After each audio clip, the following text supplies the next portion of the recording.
1,00,000 और 1,000,000 में क्या डिफरेंस होता है?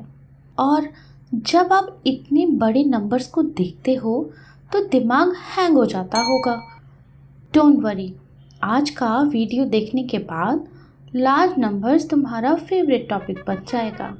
हेलो मेरे प्यारे स्टूडेंट्स, कैसे हो आप सब? क्लास 7 का न्यू सेशन में आपका स्वागत है। My best wishes for all of you for the academic year ahead. आज हम क्लास 7 की गणित प्रकाश का chapter 1 large numbers around us start कर रहे हैं। मेरे साथ जुड़े रहो तो मैथ्स इजी हो जाएगी।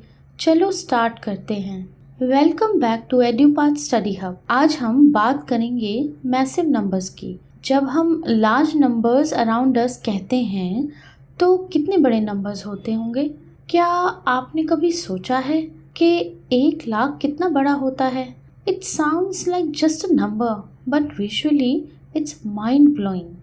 मीट फार्मर ऐश्वरप्पा एंड उनके बच्चे रॉक्सी और एस्तु से।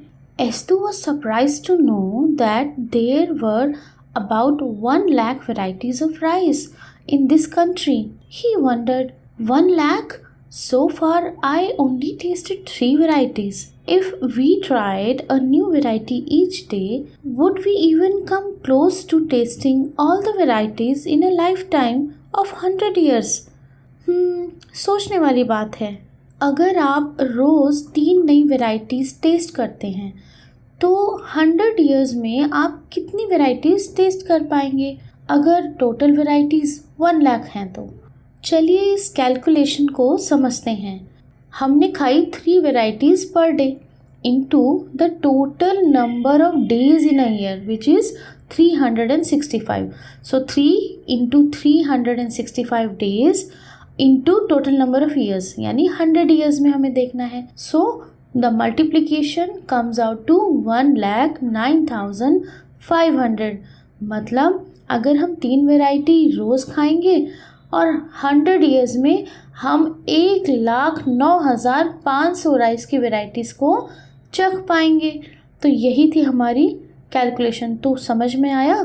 It would take an entire 100 years lifetime. That's how big a lakh is. इस पिक्चर में आप देख सकते हैं स्केल ऑफ अ लैक, यानी अगर 38 किलोमीटर्स लाइन में हम कंधे से कंधा मिला के अगर लोगों को खड़े करें तो 1,00,000 पीपल हम खड़े कर सकते हैं। यानी if 1,00,000 people standing shoulder to shoulder, it will stretch up to a 38 kilometers long line. यानी 1,00,000 लोगों को अगर कंधे से कंधा मिला के खड़ा कर दिया जाए लाइन में तो 38 किलोमीटर लंबी लाइन बनेगी। वहीं पर दूसरा एग्जाम्पल है कि अहमदाबाद के क्रिकेट स्टेडियम में 1,00,000 लोग एक सिंगल एरिना में बैठ सकते हैं। वहाँ एक साथ 1,00,000 लोग बैठने की व्यवस्था है। इनफैक्ट अगर आप अपने सर के बालों पर भी ध्यान दें तो 80,000 से लेकर 1,20,000 हेयर आपके सर पे होंगे। इतने बाल हो सकते हैं आपके सर में। और वहीं पर एक फिश एग्स की अगर हम बात करें तो कुछ मछलियों की स्पीशीज 10 लाख से ज़्यादा अंडे भी दे सकती हैं। है ना कितनी हैरान करने वाली बात। आइए अब हम एक मैथ्स का हैक देखते हैं। मुझे बताइए आप कमेंट सेक्शन में लार्जेस्ट 5 डिजिट नंबर कौन सा है? I will count to 5. Write down quickly in the comment section.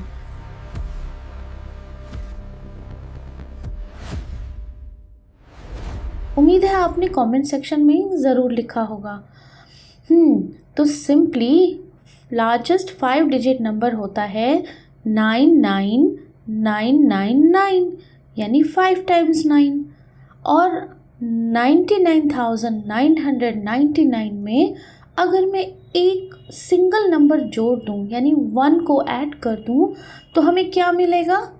हमें मिलेगा smallest 6 digit number which is 1,000,000, यानी 1,00,000, 1 फॉलोड बाय 5 zeros। और आप अगर पिक्चर में यहाँ देखेंगे तो आपको समझ में आएगा कि 1 शिफ्ट करने से कैसे लार्जेस्ट और स्मॉलेस्ट डिजिट के नंबर्स पता करते हैं। जैसे पहला लार्जेस्ट नंबर ऑफ 3 डिजिट क्या है, 999। इसके बाद अगर हम इसमें एक ऐड कर देंगे तो ये क्या बन जाएगा, 1000, which will be the smallest 4 digit number. इसमें अगर हम आगे देखें तो लार्जेस्ट 4 डिजिट नंबर क्या होगा, 9999। और अगर इसमें हम 1 ऐड कर दें तो स्मॉलेस्ट 5 डिजिट नंबर हमें मिल गया, विच इज़ 10,000। फिर लार्जेस्ट 5 डिजिट नंबर को अगर हम देखेंगे 99,999, उसमें अगर हम 1 जोड़ते हैं तो हमें स्मॉलेस्ट 6 डिजिट नंबर मिलता है, विच इज़ 1 लाख। सो हमें एक नंबर को इधर से उधर शिफ्ट करने से लार्जेस्ट और स्मॉलेस्ट डिजिट के नंबर्स पता चलते हैं। तो आइए आप समझते हैं हम प्लेस वैल्यू ट्रांसलेशन मैट्रिक्स को।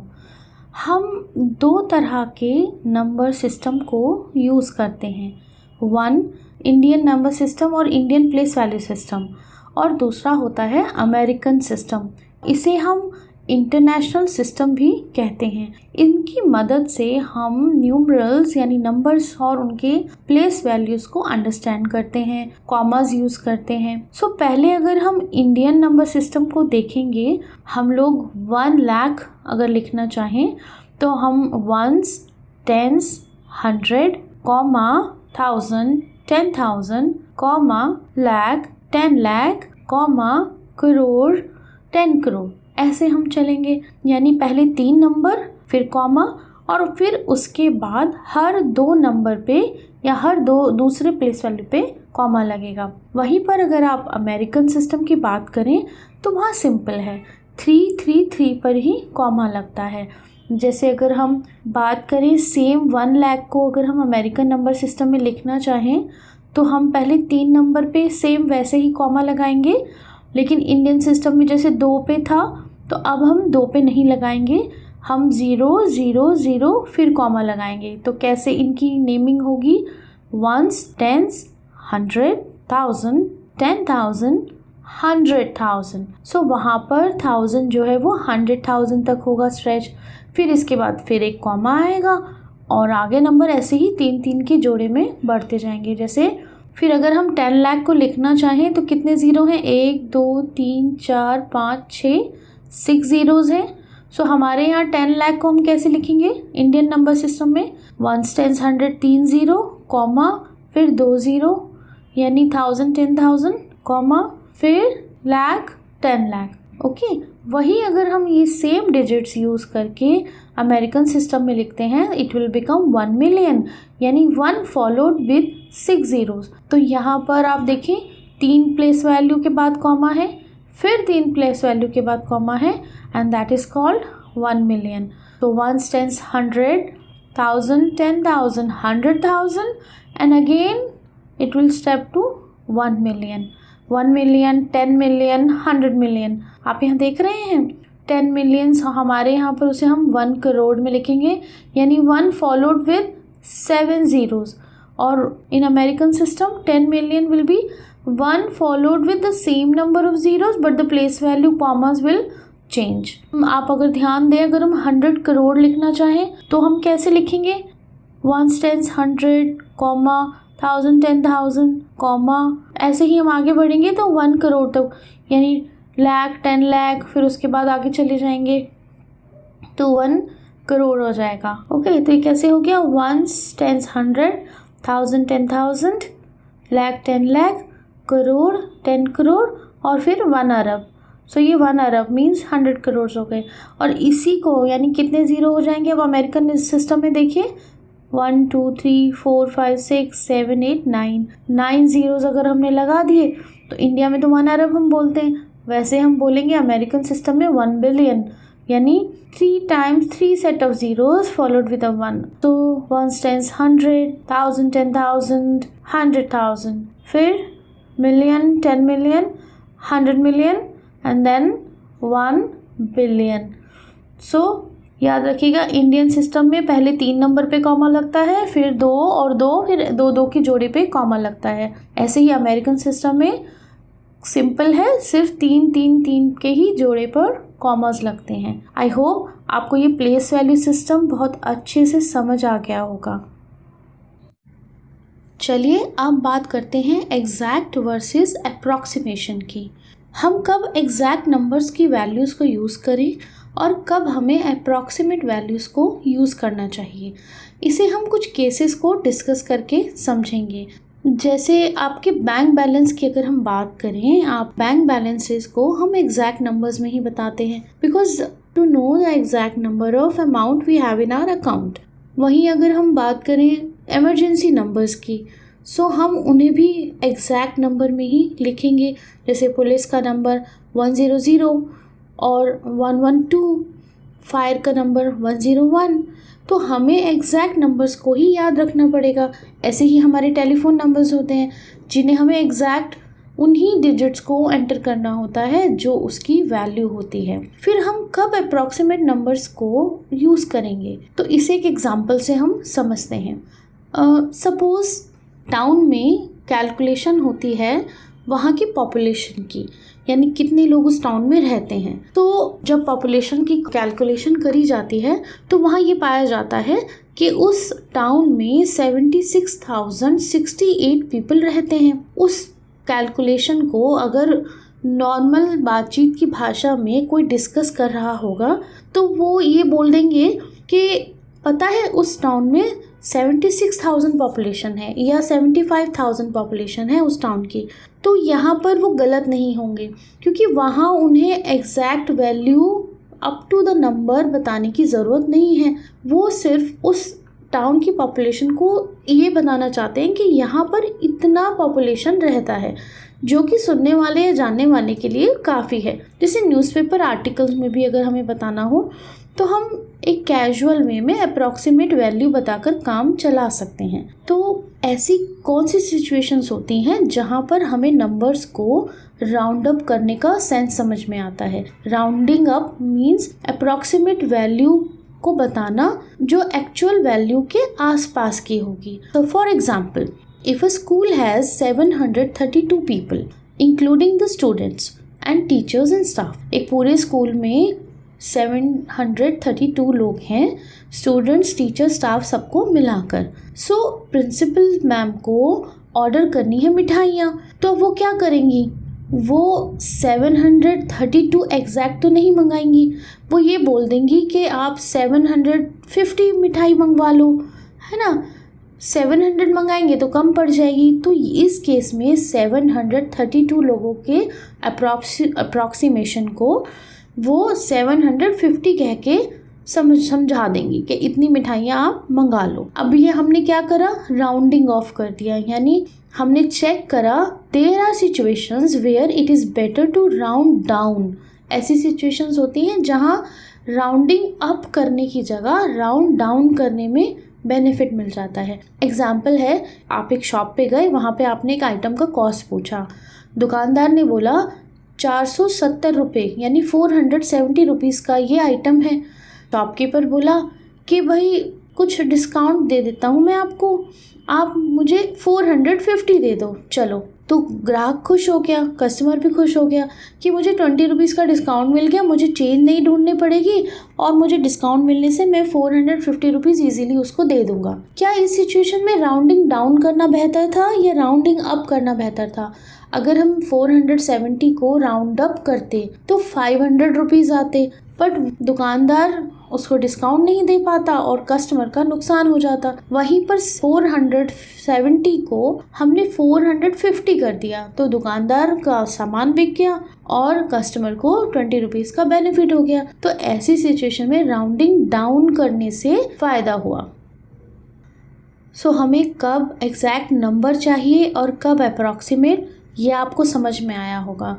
अगर आप बैंक बैलेंस चेक कर रहे हो या इमरजेंसी नंबर्स को चेक कर रहे हो तो हमें प्रिसाइज नंबर को समझना ज़रूरी है। वहीं पर अगर एक न्यूज़पेपर में हम 1 लाख लोग को बोल दें बट एग्जैक्टली अगर वो क्वांटिटी 99,999 है तो भी चल जाएगा। इसे ही राउंडिंग हिल रूल कहते हैं। मतलब अगर डिजिट 1 to 4 है तो हम राउंडिंग डाउन करते हैं और अगर 5 to 9 है तो तो हम उसे राउंडिंग अप करते हैं and it also depends upon the situation when we have to use it wisely. जैसे इस पिक्चर में आप देखेंगे राउंडिंग हिल रूल में अगर आपका नंबर 1 2 3 यानी जो आपके डिजिट का एंडिंग नंबर 1 2 3 4 है, जो भी इस डिजिट में आपका नंबर आता हो तो आप 1 2 3 4 में आप round roll back to 0। Okay, मान लीजिए अगर आपका पॉपुलेशन टाउन का 75,050 है तो अब यहाँ पर आप 50 या 40 अगर होता है तो आप राउंड डाउन कर देंगे। और अगर आपका कोई नंबर कोई भी आपका 1000 डिजिट का नंबर जो है एंड करता है 5 पे तो it rolls forward to the bigger number, यानी 5 और 5 से बड़े नंबर होते हैं तो हम रोल नेक्स्ट 10 पे आ जाते हैं, यानी 5 6 7 8 9 होता है तो rolls forward toward the next 10 जो भी उसका नेक्स्ट 10 डिजिट होगा। अब मैं यहाँ पर आपको एक टीचर्स चीट कोड बताती हूँ मल्टीप्लिकेशन हैक का। ओके, 5 से अगर आप किसी नंबर को मल्टीप्लाई करते हो तो फटाफट कैलकुलेशन आप कैसे कर सकते हो। स्टेप 1 ध्यान से सुनेगा, change the 5 into a fraction. जैसे आपने यहाँ एक एग्जाम्पल में देख रहे हैं 116 इंटू 5 किया तो हमने क्या करा, 5 को हमने एक फ्रैक्शन में बना दिया 10/2, यानी इसकी वैल्यू 2 डिवाइडेड बाई 10 तो 5 ही होता है, हमने सिर्फ उसको फ्रैक्शन में लिखा है। तो अब हमें पता है 0 से तो हम फटाफट से किसी भी नंबर को मल्टीप्लाई कर लेते हैं, तो it becomes 116 into 10 it become 1160 और डिवाइडेड बाय 2 फटाफट उसको 2 से डिवाइड किया तो आपका आंसर आ गया 580। और यही आपका चीट कोड है, यानी अगर 5 से आपको किसी को मल्टीप्लाई करना पड़ जाए किसी लार्ज नंबर को तो आप फ्रैक्शन बना दो एंड देन उस नंबर को फटाफट से 2 से डिवाइड कर दो, यानी उसका हाफ कर दो। तो multiplying by 5 is the exact same as multiplying by 10 then dividing by 2। अब आप और भी नंबर्स के एग्जाम्पल कमेंट सेक्शन में लिख के बताना और अपने रजिस्टर्स में सॉल्व करना। अब वीडियो के एंड में मैं आपको एक टेस्ट दे रही हूँ, एक चैलेंज दे रही हूँ ब्रेन टीजर का, टूथपिक मैजिक चैलेंज। अब इस ब्रेन टीजर में आपको क्या करना है, बहुत ध्यान से सुनिएगा। स्क्रीन पर दिख रहा है 63,890, ये हमने टूथपिक से एक नंबर क्रिएट किया है। यहाँ से आपको सिर्फ 4 टूथपिक्स को मूव करना है और आप इसे और बड़ा नंबर बनाने की ट्राई करेंगे, यानी आपको यहाँ से सिर्फ 4 टूथपिक्स को हटाना है और उनको रीयूज़ करके इसी नंबर को बड़ा नंबर में बनाना है। तो इसकी पॉसिबिलिटी क्या होगी ये आप कमेंट सेक्शन में ज़रूर बताइएगा।